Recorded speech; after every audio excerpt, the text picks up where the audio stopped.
Hey guys, I did this video before with the I20 message on your Frigidaire dishwasher. Now, they'll tell you that you gotta go up under here. I'll show you, see if I can get up under there.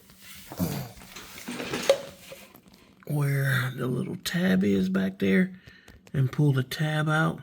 They'll tell you that you gotta disconnect everything here.